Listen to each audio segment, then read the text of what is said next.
इन तस्वीरों को ध्यान से देखिए।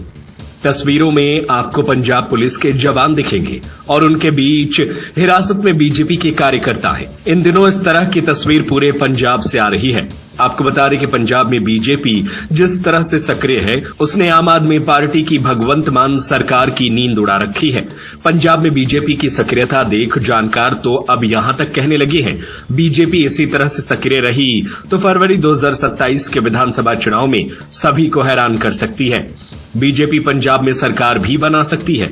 ऐसा इसलिए कह रहे हैं कि जिस कदर पंजाब की मान सरकार बीजेपी के कार्यकर्ताओं को जेल भेज रही है, उससे लोगों में साफ संदेश जा रहा है कि भगवंत मान बीजेपी से डर रहे हैं कि कहीं बीजेपी पंजाब में भी आम आदमी पार्टी का वही हाल न कर दे जो दिल्ली में किया है।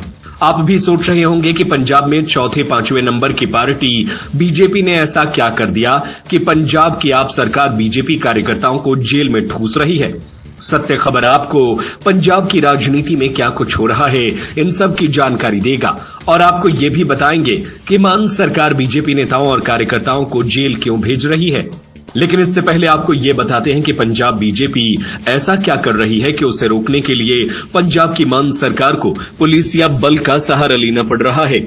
दरअसल दिल्ली हरियाणा का विधानसभा चुनाव जीतने के बाद बीजेपी के हौसले बुलंद हैं। उसे लगता है कि उसने पंजाब में अपनी सक्रियता बढ़ाई तो वो यहां भी सरकार बना सकती है।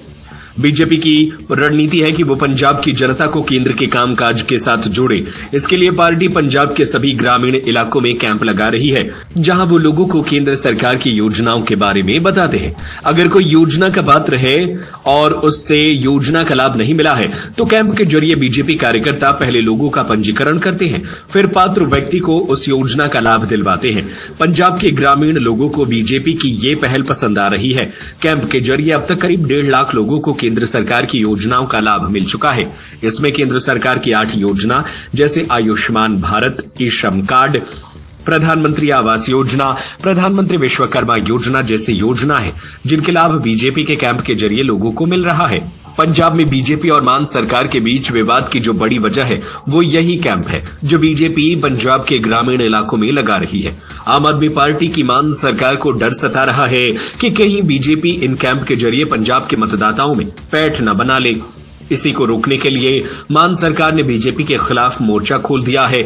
जहां भी बीजेपी के कार्यकर्ता कैंप लगा रहे हैं, पंजाब पुलिस उस कैंप को हटा रही है और बीजेपी कार्यकर्ताओं को जेल भेज रही है। बाकायदा मान सरकार के सूचना व लोक संपर्क विभाग के जरिए विज्ञापन देकर लोगों को आगाह किया जा रहा है कि कोई भी राजनीतिक दलों को अपनी निजी जानकारी साझा न करे और जो कोई भी लोगों से उनकी निजी जानकारी एकत्र करेगा उसके खिलाफ डिजिटल डेटा प्रोटेक्शन एक्ट के तहत कार्रवाई की जाएगी। पंजाब की सरकार के कानूनी हमले का नतीजा ये निकला कि प्रदेश भर में बीजेपी कार्यकर्ताओं को गिरफ्तार किया जा रहा है। पंजाब बीजेपी के प्रधान सुनील जाखड़ को भी पंजाब पुलिस ने अबोहर से गिरफ्तार कर लिया। जाखड़ वहां एक कैंप के कार्यक्रम में पहुंचे थे। मान सरकार की इस कार्रवाई के खिलाफ बीजेपी भी हमलावर हो गई है। बीजेपी कार्यकारी प्रधान अश्विनी कुमार ने पंजाब के राज्यपाल गुलाब चंद्र कटारिया से मुलाकात की और पंजाब सरकार की कार्रवाई से उन्हें अवगत कराया गया। बीजेपी नेताओं ने राज्यपाल से मांग की है कि वे पंजाब सरकार की इस दमनकारी नीति के खिलाफ कार्रवाई करें।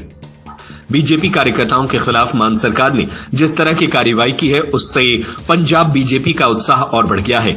उसे लगता है कि पंजाब में भगवंत मान के बौखलाहट का फायदा उसे राजनीतिक रूप से मिल रहा है। लोग उनके सभाओं में आ रहे हैं और जनता पार्टी से जुड़ रही है। यही वजह है कि लोग सोचने पर मजबूर है कि कहीं बीजेपी फरवरी 2027 के पंजाब चुनाव में कोई बड़ा करिश्मा तो करने नहीं जा रही है। सत्य खबर, सत्य, सटीक, बेबाक।